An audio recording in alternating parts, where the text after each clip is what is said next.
नहीं छू सकती उसे कोई दुख या परेशानी, जिसकी शक्ति बन जाते हैं स्वयं सद्गुरु साईं। आपके जीवन में दुख या परेशानी है, यानी आप सद्गुरु साईं से दूर और आपकी भक्ति कमज़ोर है। आपकी भक्ति में वह प्रेम, वह समर्पण भाव नहीं है। भक्ति मन से नहीं हो रही है। संसार आपके लिए क्या प्रार्थना कर सकती है, जबकि दुख और परेशानी मिटाने वाला चिकित्सक आपके दिल में ही बैठा है। 4 घंटे पूजा कर कर आप भक्त नहीं होते। भक्ति में आत्मसमर्पण की आवश्यकता होती है। सब कुछ इंद्रियों के माध्यम से हो रहा है। शरीर से पूजा, आँखों से पाठ, मुख से जप और कानों से भजन हो रहा है। मन से कुछ नहीं हो रहा है। मन और बुद्धि ईश्वर में समर्पित होनी चाहिए। निरंतर उनका नाम स्मरण होना चाहिए। मनोभाव से की न जाने वाली भक्ति वैसे ही है जैसे नमक बिना अन्न। और यह सद्गुरु मनोभाव जानता है, खोटा खरा पहचानता है। भक्ति में खोट होगी तो कृपा कैसे होगी। और यही नहीं, भक्ति का दिखावा भी हो रहा है।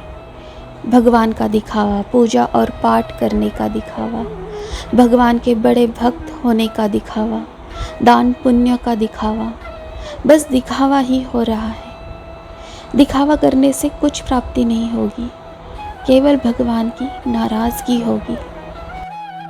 सच्चरित्र मन से नहीं पढ़ते।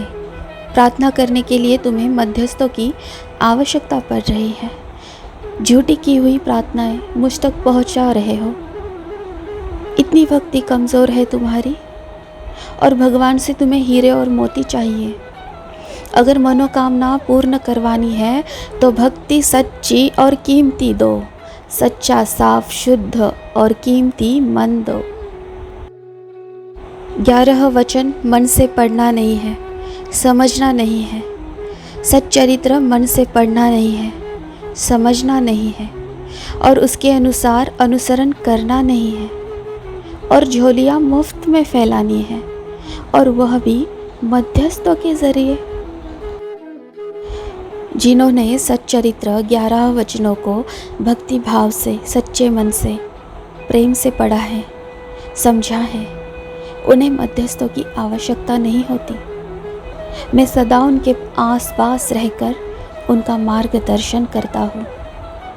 जीवन सुख और दुख का चक्र है, लेकिन जिन्होंने गुरु भक्ति में समर्पण किया और भगवान से मिले, जीवन के सत्य से मिले, उन्हें कोई दुख नहीं सताता है, कोई संकट बड़ा नहीं लगता है।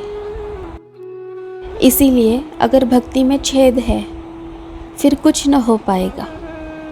इस दरबार में आडंबर नहीं, केवल सच्ची भक्ति का चलन चलता है। तब सब सुखों की प्राप्ति होगी, सारी परेशानियां मिटेगी, मनोकामनाएं पूर्ण होगी। और अगर भक्ति भाव और ज़्यादा गहरा करोगे तो ईश्वर से भी मिलोगे, सच्चा आनंद पाओगे। यह जीव की मुक्ति का भी द्वार है। सद्गुरु की सच्ची भक्ति कर उनके दिखाए हुए आध्यात्मिक राह पर चलोगे तो वहाँ तक भी पहुँच पाओगे। सच्चरित्र में सारे सवालों के जवाब हैं। यदि कोई भोगी सच्चरित्र का पाठ करता है तो वह केवल सांसारिक सुख प्राप्त करने का प्रयास करेगा, लेकिन अगर कोई योगी सच्चरित्र का पाठ करता है तो वह परमार्थ को प्राप्त करने का प्रयास करेगा।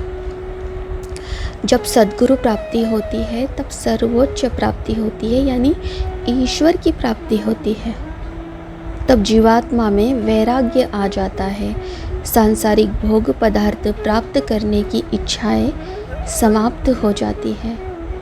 सद्गुरु मार्गदर्शन कर उचित स्वार्थ और परमार्थ प्राप्ति के लिए साधक को जागरूक रखते हैं।